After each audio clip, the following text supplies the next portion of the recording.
হরে কৃষ্ণ। সকল ভক্তদেরকে জানাই কৃষ্ণের প্রীতি ও শুভেচ্ছা, আন্তরিক অভিনন্দন। আজকে আমি 500 পরিবর্তনে একাদশী মাহাত্ম্য বলার চেষ্টা করছি। সকলে শ্রবণ করে ব্রতপূর্ণ করবেন। হরে কৃষ্ণ। সবাইকে প্রণাম। ওম অজ্ঞানং তিমিরান্ধস্য জ্ঞানাঞ্জন শলাকায়া চক্ষুরুন্মীলিतं येन তস্मै শ্রী গুরুবে নমঃ। শ্রী চৈতন্য মনোভীষ্টং স্থাপিतं येन ভূতলে স্বয়ং রূপ কদা মह्यं দদাতি স্বপদান্তিকं। বন্দেহং শ্রীগুরু শ্রীযুতপদকমलं শ্রীগুরূन् বৈষ্ণবাংশ শ্রীরূপং সাগ্রজাतं সহগণ রঘুনাথं বিतं तं সজীবं সাদ্বৈतं সাবধূतं পরিজনসহিतं কৃষ্ণ চৈতন্য দেবং শ্রী রাধা কৃষ্ণ পাদান সহগণ ললিতা শ্রী বিশাখানিতংস। হে কৃষ্ণ করুণা সিন্ধু দীনবন্ধু জগৎপতে গোপেশ গোপিকা কান্ত রাধাকান্ত নমস্তুতে। তপ্ত কাঞ্চন গৌরাঙ্গে রাধে বৃন্দাবনেশ্বরী বিশ্বভানুসুতে দেবী প্রণমামি হরিপ্রিয়ে। বাঞ্ছাকল্পতরুভ্যশ্চ কৃপা সিন্ধুভ্যেব চ পতিতানাং পাবনেভ্যো বৈষ্ণবো নমো নমঃ। জয় শ্রীকৃষ্ণ চৈতন্য প্রভু নিত্যানন্দ শ্রী অদ্বৈত গদাধর শিবাসাদি গৌরভক্তবৃন্দ। হরে কৃষ্ণ কৃষ্ণ কৃষ্ণ হরে হরে, হরে রাম রাম রাম হরে হরে। হরে কৃষ্ণ। 500 পরিবর্তনে একাদশীর মাহাত্ম্য। ব্রহ্মবৈবর্ত পুরাণে ভাদ্র মাসে শুক্লপক্ষে 500 একাদশী মাহাত্ম্য যুধিষ্ঠির শ্রীকৃষ্ণ সংবাদে এরকম বলা হয়েছে। যুধিষ্ঠির মহারাজ জিজ্ঞাসা করলেন, এ কৃষ্ণ, ভাদ্র মাসে শুক্লপক্ষের একাদশীর নাম কি? এই ব্রত পালনের বিধি কি এবং এই ব্রত পালনের বা কি পুণ্য লাভ হয়? উত্তরে শ্রীকৃষ্ণ বললেন, এই ধর্মরাজ, মহাপুণ্যপদা সমস্ত পাপ হারিণী এবং মুক্তিদায়িনী এই একাদশী বা জপেয় যজ্ঞ থেকে বেশি ফল দান করে। যে ব্যক্তি এই তিথিতে ভক্তি সহকারে ভগবান শ্রী বামনদেবের পূজা করেন, বামনদেব ভগবান, তিনি ত্রিলোক পূজিতন। পদ্মফুলের পদ্মলোচন শ্রী বিষ্ণু অর্চনকারী বিষ্ণুলোক প্রাপ্ত হন। সাহিত্য ভগবান এই তিথিতে 500 পরিবর্তন করেন। ভগবান শয়নে হাদশীতে শয়ন করছে, এখন 500 পরিবর্তন করবেন। তাই এর নাম 500 একাদশী বা পরিবর্তনী একাদশী। যুধিষ্ঠির মহারাজ বললেন, এই জনার্দন, আপনার এই সকল কথা শুনে আমার সন্দেহ পূর্ণরূপে দূর হয়নি। এ দেব, আপনি কিভাবে শয়ন করেন, কিভাবে বা 500 পরিবর্তন করেন, আর চাতুর্মাস্য ব্রত পালনকারী কি কর্তব্য এবং আপনার শয়নকালে লোকের কি করণীয়, এসব বিষয়ে বিস্তারিতভাবে আমাকে বলুন। যুধিষ্ঠির মহারাজ শ্রীকৃষ্ণকে প্রশ্ন করেন। আর কেনই বা দৈত্যরাজ বলিকে বেঁধে রাখা হয়েছিল তা বর্ণনা করে আমার সকল সন্দেহ দূর করুন। শ্রীকৃষ্ণ বললেন, এ রাজন, দৈত্যকুলে আবির্ভূত প্রহ্লাদ মহারাজের পৌত্র বলি আমার অতি প্রিয় ভক্ত ছিল।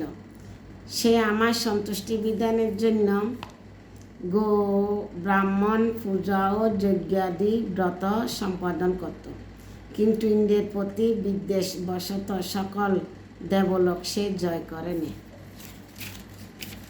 তখন দেবতাগণ সহ ইন্দ্র আমার শরণাপন্ন হয়েছিল। তাদের প্রার্থনায় আমি ব্রাহ্মণ বালক বেশে বামন রূপে বলি মহারাজের যজ্ঞস্থলে উপস্থিত হলাম। তার কাছে আমি ত্রিপাদ ভূমি মাত্র প্রার্থনা করেছিলাম।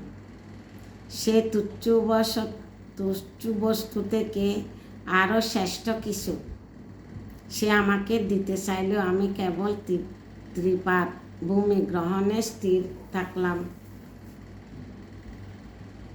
দৈত্যগুরু শুক্রাচার্য আমাকে ভগবান রূপে জানতে পেরে বলি মহারাজকে ওই দান দিতে নিষেধ করল।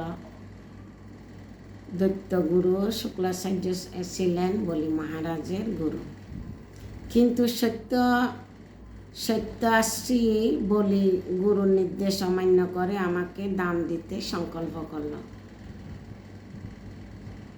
তখন আমি এক পদে নিচে সপ্তলোক আর এক পদে উপরে সপ্তভুবন অধিকার করে নিলাম। পুনরায় তৃতীয় পদে স্থান চাইলে সে তার মাথা পেতে দিল। আমি তার মস্তকে তৃতীয় পদ স্থাপন করলাম। তার আচরণে সন্তুষ্ট হয়ে আমি সর্বদা তার কাছে বাস করার প্রতিশ্রুতি দিলাম। ভাদ্র কৃষ্ণপক্ষীয় একাদশীতে ভগবান শ্রী ব্রাহ্মণদেবের এক মুক্তি বলি মহারাজের আশ্রমে স্থাপিত হয়। দ্বিতীয় মুক্তি ক্ষীরসাগরে অনন্তদেবের কোলে শয়ন একাদশী থেকে উত্থান একাদশী পর্যন্ত 4 মাস শয়ন অবস্থায় থাকেন। এই 4 মাস যে ব্যক্তি নির্দিষ্ট নিয়ম ব্রত বা জপ তপ ব্যতীত দিন যাপন করে সেই মহামূর্খ জীবিত থাকলেও তাকে মৃত বলে জানতে হবে। শ্রাবণ মাসে শাক, ভাদ্র মাসে দই, আশ্বিন মাসে দুধ, কার্তিক মাসে মাসকলই বর্জন করে এই 4 মাস শ্রীকৃষ্ণের আরাধনা করতে হয়। প্রতিটি একাদশী ব্রত যথাযথ পালন করতে হয়। সাহিত্য ভগবানের ভাষ্য পরিবর্তন করে বলে একাদশী মহাপুণ্য ও সকল আবিষ্ট প্রদাতা। এই একাদশী ব্রত পালনে 100 অশ্বমেধ যজ্ঞের ফল পাওয়া যায়। হরে কৃষ্ণ।